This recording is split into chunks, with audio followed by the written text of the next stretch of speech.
Hello, everybody, and welcome to the Tuesday edition of Video Clips. And I'll start with a couple of announcements. Don't forget, Friday, June 16th and Saturday, June 17th.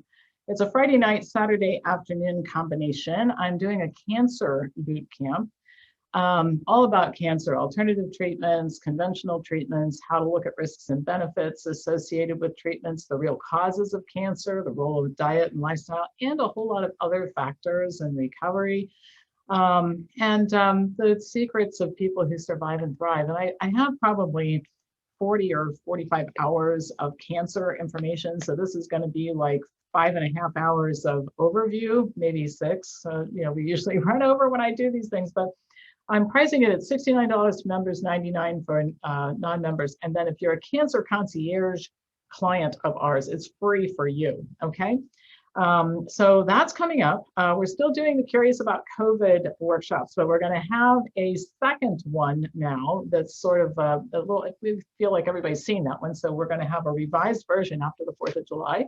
Really excited about some of the stuff we're going to be adding to it. So you'll get another chance to have a free workshop from us. We try to put out a lot of stuff free. We do our best to do that.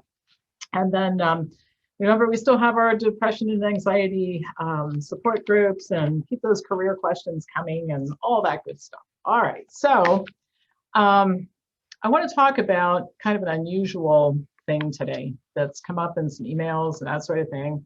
I'm a fan of Dennis Prager. He's a conservative columnist, and I think he has some really interesting perspectives, and I like what he has to say. I decided to use an essay by Dennis Prager for today's video because there are so many different points of view, differing points of view, I should say, about the way we should feel about or act toward the people who disagree with us, or about the events of the last few months, and also the people who've done terrible things to us. I hear from people who say, "You're so harsh, Pam, you're angry at these people." And I am, and they think that my anger is counterproductive. Maybe if you weren't so harsh towards some of these people, more people would listen to you. And then we have people who say, listen, the best way to go through life, I get emails like this, you should have unconditional love for all people, including the people who hurt you. And I have trouble with that, I'll be honest with you. So I think it's worth talking about because one, there are different pathways. Some people think that anger and the desire for revenge are the right thing to do. You get cheers, and then other people think you get a lot of criticism from them. So what are we supposed to think and do? Well, one thing you might think about, if you've been watching me for a while, I did put out a video about forgiveness, and my focus on that was that we forgive people because it's better for us. It really doesn't have much to do with them. It's just better for us psychologically and otherwise. But I think there's a big difference between forgiving a family member, a friend, or an acquaintance for something you have a disagreement about versus what's going on right now. I mean, the people who I think some of us are angry at have been more vicious. And some of these people aren't family and friends, and our only relationship with them is really as an abuser. I don't see myself reaching a point where I'm going to forgive, forget, and certainly I don't see myself thinking about loving some of these people or having positive thoughts about them at all. And so Dennis Prager's essay reflects my thinking. I edited it a bit, but having said that, there is a bit of a religious bent to it, and I don't want you to be offended by that, but I also don't want to take so much away from the essence of what he's saying. So here's what he says. Unconditional love is neither biblical nor rational nor moral. Can you name anything good that is or should be given with no moral or ethical considerations? Take salary, for example. Do you see a problem continuing to pay employees no matter how they perform?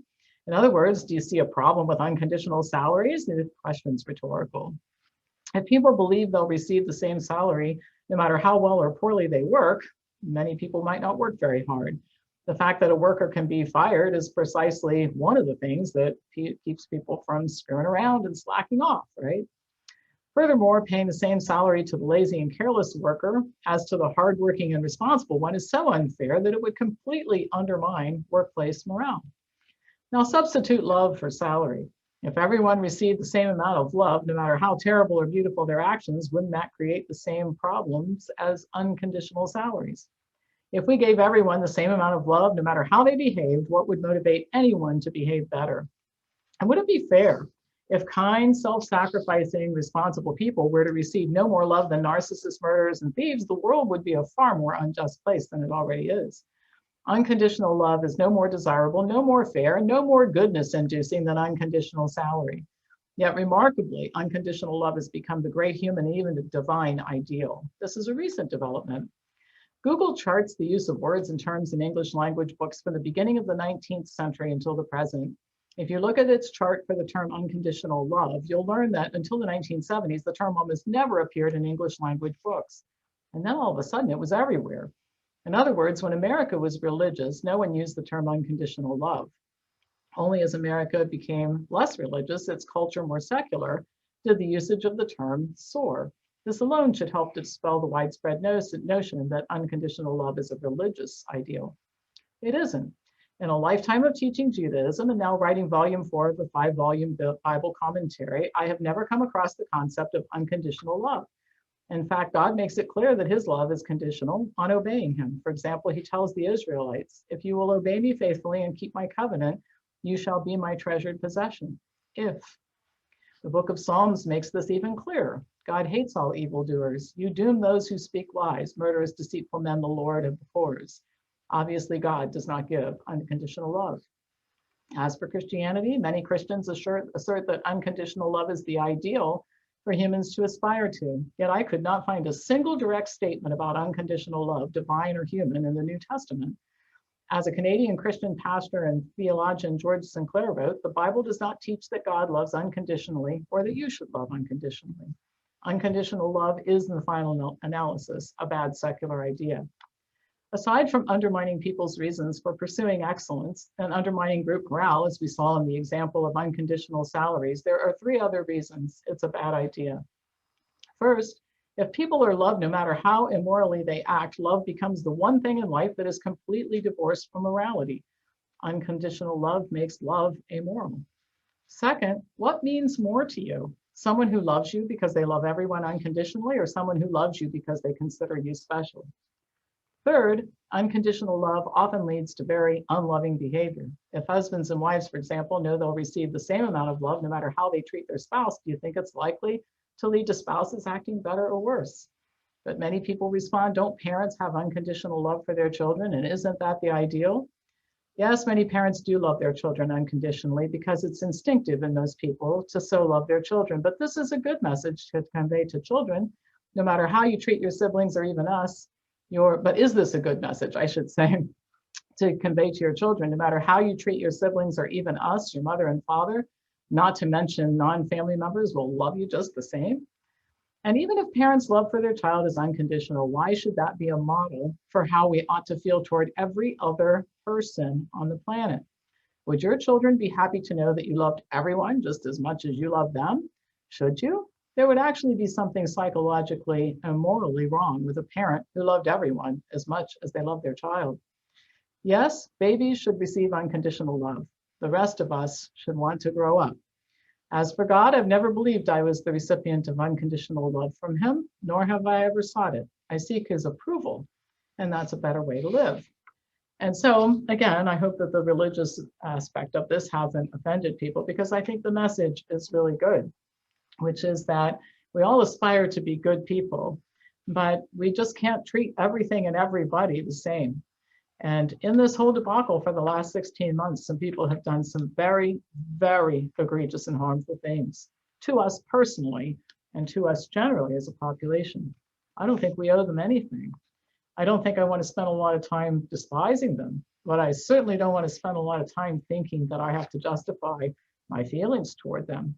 And I don't think I'm going to change my mind about it. So you have to make your own decision about how you feel about it. And I have a feeling, no matter what I say in these video clips, somebody has something to say about it. And some people love it, some people don't love it. I don't think I can make video clips that appeal to the whole planet. Nobody can. But having said that, I think we just all have to agree that we're all going to handle this the way we're going to handle it. Some of us are going to be angrier than others. And perhaps the place to start is for those of us on this side of the issue, on the same side of the issue. Let's just decide that we're going to be accepting of each other, and the others are the people that we maybe want to keep at a distance, right?